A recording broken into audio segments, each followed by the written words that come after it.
Look, all I'm gonna say is I feel like I have pretty good self-awareness, which is why my psychiatrist and both of my therapists, yes, I have two therapists that specialize in two completely different things, but that's why when I was choosing them, I made sure they were all women, because I know for a fact that if I was having a manic episode and my therapists and my psychiatrist were all men, I would for sure be uploading story times about how my psychiatrist and therapists are in love with me. I too would be exactly like Kendra. I would hop on the internet and tell everybody that my therapist and psychiatrist led me on. But I'm self-aware enough to know, like, hey, maybe we shouldn't have a male psychiatrist or therapist, you know? Now, her story's a little out there. I'm not gonna lie. I watched maybe one part and didn't finish the rest because it was just way too much. And honestly, I'm not trying to sit here and enable her like some of you people online have been doing, which is beyond me. I don't know why people on the internet are like trying to support her, because you're just feeding into her mania. But what I will say is I get it.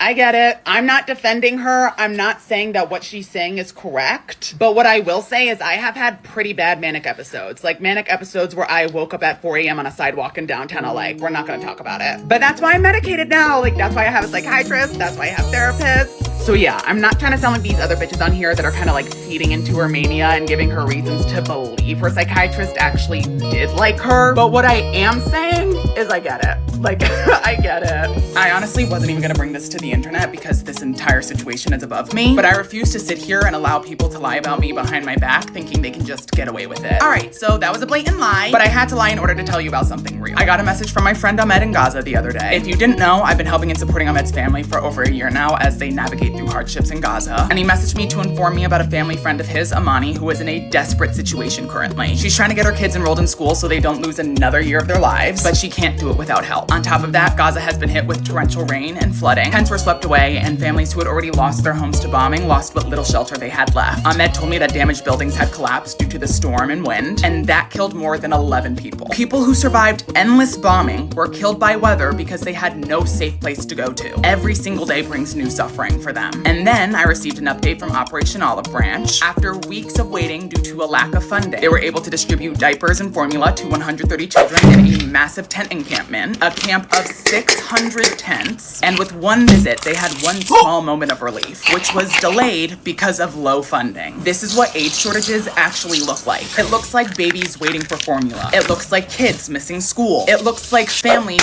sleeping in floods. If you're able to help at all, please donate to the my bio. I also have Operation Olive Branch's spreadsheet linked in my bio as well. Even small donations add up. And if you can't donate, sharing this video still matters. People in Gaza are still here, they're surviving, and they need us not to look away. Don't you just love when world leaders casually talk about immortality?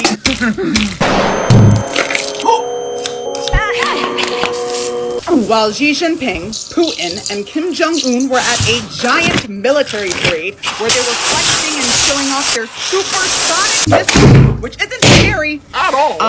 My God, all of them talking about organ transplant and immortality. Xi Jinping literally said, yeah, 70 years old is like a child now. And then Putin was like, yeah, and sooner or later we're going to be able to grow organs on repeat and place them whenever we need and just grow younger. I'm sorry, what?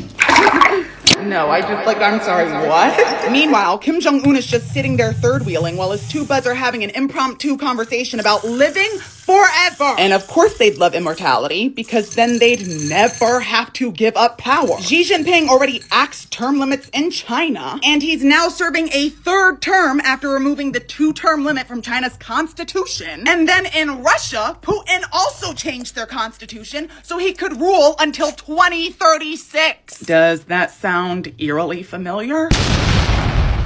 And now Putin and Xi Jinping are like, yeah, and what if we just lived forever? So yeah, thank you world leaders for reassuring all of us that while our planet burns, democracy crumbles, and the economy is literally hanging by a thread, you decaying bags of rotting meat are thinking of ways to live forever. This is straight out of a fucking sci-fi movie, I swear to God. So, the White House just announced that the future of TikTok now lies in the hands of Oracle! Yeah, the database company whose billionaire founder is one of Trump's best friends. This man literally hosts MAGA fundraisers at his house. And we're supposed to trust him with any app? Let me put this into perspective. TikTok's algorithm is the engine of the entire app. It's why you keep scrolling at 3 a.m. instead of sleeping. It's why random kids go viral for eating hot pickles in their car. And now, instead of being overseen by engineers who built the algorithm, it's gonna be monitored by Oracle, aka MAGA will now control this app. Oracle doesn't know shit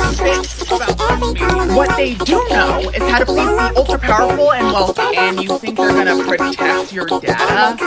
No, they're gonna protect their investors, who are all billionaires with political interests. That means an app that's fueled Gen Z activism, queer culture, black creators, and literally every single trend that has set the internet on fire is now subject to the whim of Trump's donors and Fox News. But at least it's not China manipulating the algorithm. Yeah, it's just gonna be content that benefits MAGA and their billionaire donors. So yeah, having Oracle in charge of TikTok, not the best news ever. So if you don't already, please make sure to go follow me on Instagram and check me out on Instagram Reels. I post everything cross-platform, and the minute Oracle takes control of this godforsaken app, babe, I don't expect anybody to see my face again. So yeah.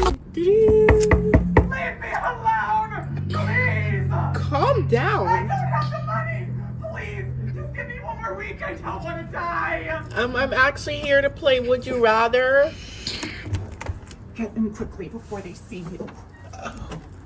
Get in quickly. I can't have them see you. Who's they? Okay. Well, first question. Would you rather have unlimited energy or 8 hours of sleep every night for the rest of your life?